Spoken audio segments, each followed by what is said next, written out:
Ya, terima kasih Anda masih bersama kami di One on One. Saya kembali ke Pak Firman. Pak Firman, lalu langkah-langkah hukum apa yang akan diambil oleh TPN setelah mengenerate semua persoalan ini? Ya, jadi misalnya yang berkaitan dengan item yang klaster tadi itu, kita udah... Itu baru satu klaster ya? Iya, untuk menghentikan itu. Operasi Sirekap.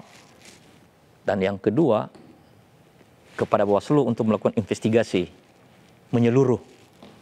Dan yang ketiga, tidak juga menutup kemungkinan ya pihak yang terkait dalam rangka untuk menginvestigasi ini bekerja sedemikian rupa. Selain Bawaslu misalnya. Hanya saja memang kita harapkan juga Bawaslu tidak sekedar hanya menginvestigasi biasa, tapi harus lebih lengkap. Makanya kami menggunakan frasa diksi menyeluruh. Ada legal audit, ya, kemudian juga investigasi dalam berbagai bentuk, dan seterusnya itu.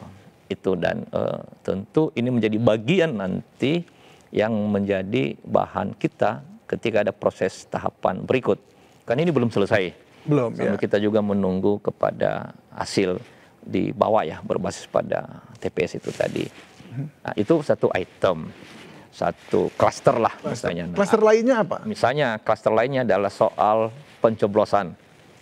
Pencoblosan ini ada dua hal, yaitu bahkan tiga hal, dua hal lah ya. Ada yang kejadiannya justru di luar TPS, yang video beredar di coblos masal itu loh, itu satu. Dan itu tapi terhadap paslon nomor 01 ya kalau tidak salah ya. Iya, poin yang kami angkat bukan soal itu. Tapi ini poinnya adalah bahwa bisa di luar? Iya, bisa saja terjadi juga di tempat yang lain yang pada akhirnya menguntungkan pasangan calon tertentu, merugikan pasangan calon tertentu. Ya. Tapi sebetulnya yang dirugikan ini adalah bukan pasangan calon, tapi hak kedaulatan rakyat. Karena ada hak politik konstitusional rakyat yang yang dimanipulasi. Seolah-olah suara rakyat sekian, pada sebetulnya rakyat tidak menentukan suara ke sana dan sedemikian rupa itu loh. Itu kerusakan demokrasi jikalau ada manipulasi pencoblosan. Ada juga kejadian di dalam TPS, yaitu pada saat TPS ada yang sudah tercoblos. Kalau kan ada juga itu banyak sekali, dan kita udah temukan, kita udah rumuskan itu. Ada juga di dalam TPS, tapi ditusuk di TPS secara ramai-ramai juga itu, bikin rupa. Oh, di mana itu? Di beberapa tempat ya. Sebenarnya Bawaslu juga sudah menyampaikan laporan sesungguhnya. Nanti saya mengirim ke Mas. Yang kemudian akan dikatakan akan ada pemilihan suara ulang. Ada, ya ada. Sekitar 2.000 TPS lebih. Iya ada. Nah, hanya kita mengharapkan Bawaslu kalau misalnya kasusnya sudah terjadi dan merugikan secara serius dan berdampak dalam dan meluas, maka imbangannya adalah harus ada proses tindak lanjut, penghukuman, langkah yang lebih progresif, yang lebih maju. Tidak sekedar normatif, sanksi yang tidak sekedar hanya misalnya begini, ada kejadian di A, maka masukan dari Bawaslu, oh kami minta supaya ini disediakan ini. Pada kejadian sudah ada nih, sudah terjadi. Nah sebetulnya ini sangat merugikan rakyat, itu merusak sistem penghitungan suara kita. Nah mestinya imbangannya adalah harus lebih tajam kepada penyelenggara. Itu wilayahnya, yurisdiksinya siapa? Karena kan kalau yang saya lihat memang KPU hanya menyatakan bahwa, atau Bawaslu menyatakan ada pelanggaran di sini, tetapi kemudian kita akan melakukan, ada potensi melakukan pemilihan, pemungutan suara ulang.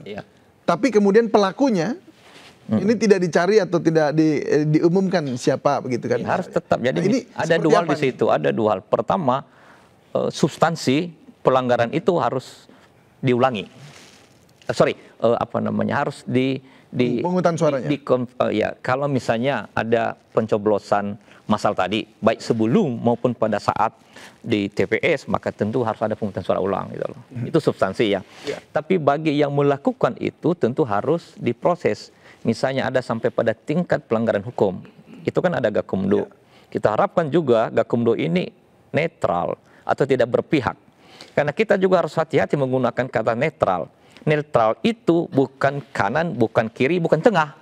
Jangan sampai ada pemahaman netral itu lalu tengah, berarti nomor urut 2.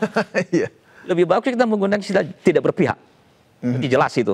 Ya. Karena ada juga yang menyampaikan pesan-pesan itu netral. Ini diksi-diksinya. Padahal diksinya maksudnya ya bukan di kiri, bukan di kanan, bukan satu, bukan tiga, bukan di tapi salah satu dua. pihak seharusnya. Ya.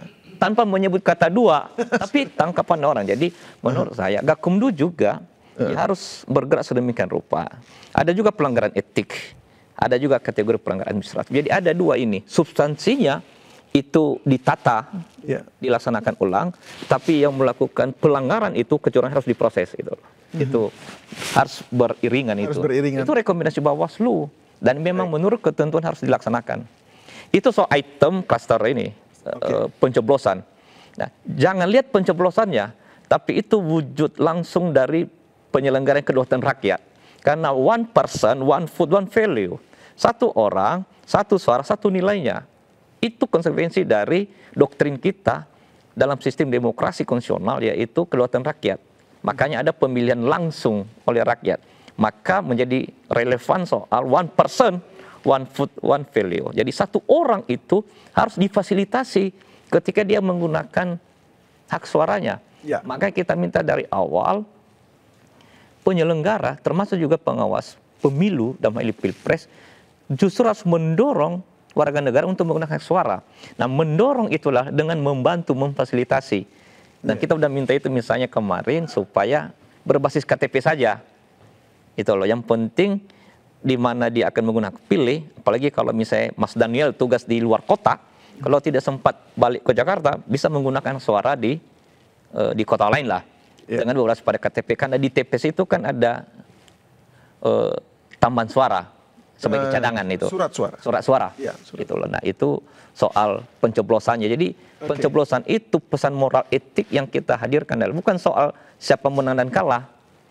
Tapi harus benar-benar akurat, demokratis. Baik. Itu yang kedua. Itu klaster yang kedua. Kalau klaster selanjutnya, apa? Ini menarik nih soal ini. Yang ketiga misalnya klaster yang ketiga juga adalah itu pembiaran oleh aparat. Jadi misalnya ada kotak suara yang dibawa dari TPS, mungkin dibawa ke tingkat TPK ya, terusnya ada videonya juga itu sedang viral. Itu tidak tanpa disegel, tanpa ditutup. Pada menurut ketentuan itu harus disegel.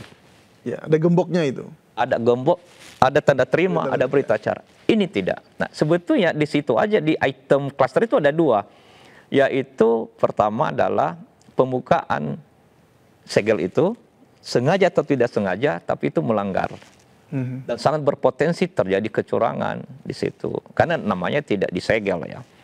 Nah, itu harus disegel. Pembukaan itu tidak boleh oleh siapapun, harus berdasarkan berita acara. Kalau dibuka segelnya dan kalau ada perintah Bawaslu kemudian disampaikan kepada penyelenggara pemilu bahwa ada kejadian sehingga membuat harus dibuka segel itu.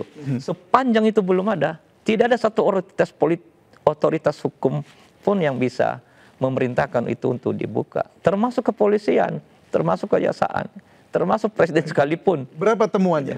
Berapa banyak? Ada beberapa itu, ada berapa. Tapi salah satu contoh yang udah terjadi itu massal dan itu ada pembiaran.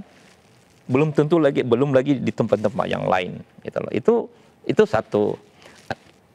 Apalagi kalau misalnya di kepulauan-kepulauan, di pegunungan ya. Apalagi kalau yang tidak ada akses kontrol yang memadai dari masyarakat, dari publik.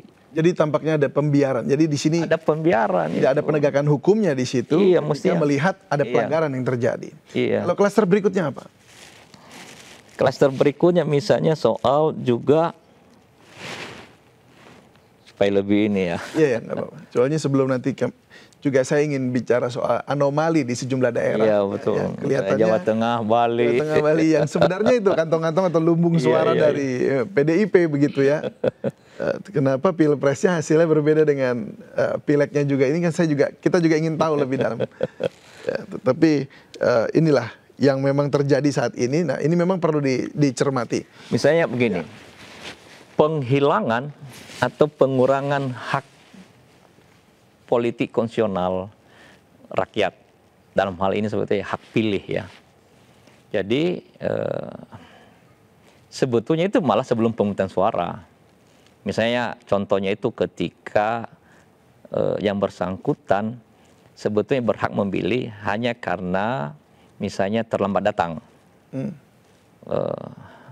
Sebetulnya belum terlambat datang, masih durasi yang tersedia itu. Tapi ada juga model misalnya yang namanya memang tidak terdaftar. Padahal sebetulnya boleh, karena di surat tambahan itu kan ada cadangan itu sebetulnya bisa kok. Nah itu banyak. Ada juga model yang seperti massal itu terjadi di Inggris. Banyak sekali pemilih kita ya, dan secara kategorial memang itu kebetulan pendukung relawan 03. Jadi memang kita terpanggil untuk menyuarakan ini. Tapi kalaupun bukan pendukung 03, kita tetap suarakan juga. Gitu loh. Itu masalah yang di London itu, yang Inggris itu loh. Belum lagi di tempat yang lain. Jadi klaster ini klaster yaitu penghilangan, gitu loh, penghadang atau pengurangan penggunaan hak suara oleh rakyat. Gitu loh. Bukan hak suara rakyat oleh penyelenggara pemilu itu. Itu tuh banyak. Kita udah rumuskan, ada juga satu klaster tersendiri itu, karena itu bukan hanya di Inggris sih, di dalam negeri juga banyak. Itu loh, model-model tadi itu loh. Dia hanya terlambat. Sebetulnya masih ada waktu untuk dia menggunakan suara. Gitu loh, karena masih sekian menit itu. Haknya jadi terrampas begitu ya. Jadi jangan karena persoalan teknis, persoalan prosedural, persoalan administratif menghambat dia untuk menggunakan suara. Padahal dia sedang memilih, menentukan pemimpin pelayan dia untuk 5 tahun ke depan, yang akan mengurusi pelayanan publik, perlindungan publik pada kesejahteraan rakyatnya itu loh. Jadi makanya prinsipnya adalah sekali kedaulatan rakyat dan pemilihan langsung, maka one person, one vote, one value. Mau siapapun dia, orang napi aja berhak loh di dalam tahanan. Itu apakah dia itu namanya warga binaan ya. Masih ada hak politiknya. Masih ada hak politik gitu. Ya, baik. Nah, kita kembali lagi bicara soal anomali suara di lumbung-lumbungnya PDIP. Kita tahu di Jawa Tengah, Bali itu seperti itu. Itu kan semua NTT termasuk ya. Itu lumbungnya PDIP begitu. Nah, ini anomali seperti apa kemudian yang digaung-gaungkan juga oleh Mas Ganjar, Mas Hasto kemarin? Iya, itu anomali jelas. Karena biasanya itu secara paralel. Kalau misalnya kita 21%, mestinya kalaupun tidak itu paralel sama. Kalaupun melesetnya bisa lebih pemilih Ganjar, Mahfud menjadi bisa 23-24%. 25. Kalaupun mengurang paling itu 20%. Jadi tidak jauh. Linear begitu ya? Linear. Jalan bersama dia. Jalan bersama. Baik, kita akan bahas ini lebih dalam. Tapi kita akan jeda dulu sejenak. Seperti Bung David senang yang begitu-begitu. Ya, Pak Firman. Pemirsa juga pengen tahu soalnya. Baik, pemirsa, Wanonon akan kembali usai jeda berikut ini masih bersama dengan saya David Silahoy dan juga Pak Firman.